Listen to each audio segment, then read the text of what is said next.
ഞാൻ അത്ഭുതപ്പെട്ടു പോയി. അപ്പോൾ പിന്നെ ബാങ്ക് കൊടുക്കാൻ സമയമായി എന്ന് പറഞ്ഞു. ഞാൻ ഫോണ് ഇനി പിന്നെ വിളിക്കട്ടോ എന്ന് പറഞ്ഞതാണ്.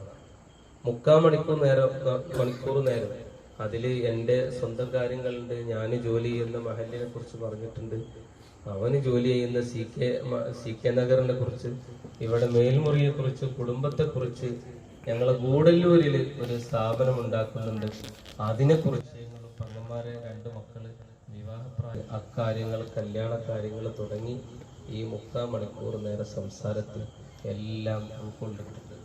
പിന്നെയാണ് ഞാനതൊക്കെ വായിച്ചെടുക്കുകയും മനസ്സിലാക്കുകയും ചെയ്യുന്നത്. അനുജനുമായി ഇടപെട്ടിട്ടുണ്ട്, ഇതുപോലെ ബന്ധപ്പെട്ടിട്ടുണ്ട്. അവസാനത്തെ ആ ഒരു യാത്ര ഞങ്ങളുടെ നാട്ടിൽ, സ്വന്തം നാട്ടിലാണ് അവസാനത്തെ പ്രഭാഷണം. ദേവർഷോലയിൽ വെച്ചിട്ടാണ് 3 ഡിവിഷൻ. ആ പരിപാടിക്ക് പോകുന്ന സമയത്ത് ദേവർഷോല ഉസ്താദിന്റെ അടുത്ത് 2 കുട്ടികൾ, പെങ്ങന്മാരെ കുട്ടികൾ പഠിക്കുന്നുണ്ട്. സാധാരണ പോലെ കാണാനൊന്നും പോയില്ല.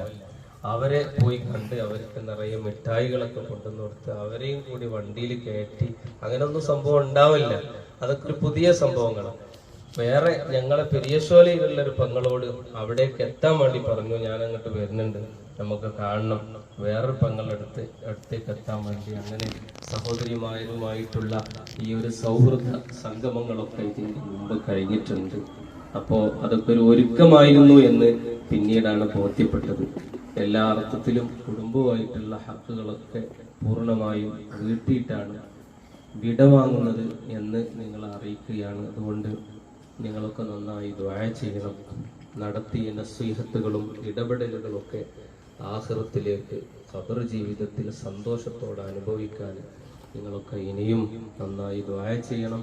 അല്ലാഹു എല്ലാം ഖബൂൽ ചെയ്യട്ടെ. ശനിയാഴ്ച നടക്കുന്ന പരിപാടിയിൽ ഇനി നാളെയും മറ്റന്നാളൊക്കെ ഞങ്ങൾ ഇവിടെ ഉണ്ടാവും. നിങ്ങൾ വരുന്നതിന് ബുദ്ധിമുട്ടൊന്നുമില്ല. എത്ര ആൾക്കാർ വന്നാലും എങ്ങനെയും സ്വീകരിക്കണം എന്നുള്ള, എത്ര മനോഹരമായിട്ട് അവരെ സ്വീകരിക്കണം എന്നുള്ളത് അനുജനെപ്പോഴും ഞങ്ങളോട് പറയലുണ്ട്. ഉമ്മന്റെ പരിപാടിയൊക്കെ നിങ്ങൾക്കറിയാം, വളരെ ഭംഗിയായിട്ടാണ് നിർവഹിച്ചത്.